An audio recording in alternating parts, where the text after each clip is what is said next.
How to update Google Play Store on your Android phone. Hey everyone, welcome back to the channel. In today's video, I'll show you how to update Google Play Store on your Android phone. So now without further ado, let's get started.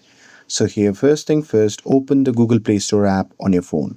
And now here, once you're inside the app, just tap on the profile icon shown in the top right corner of the screen.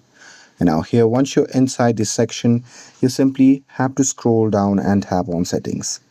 And now here, once you're inside the settings section, there you'll see the option labeled as about. So there you can just tap on it.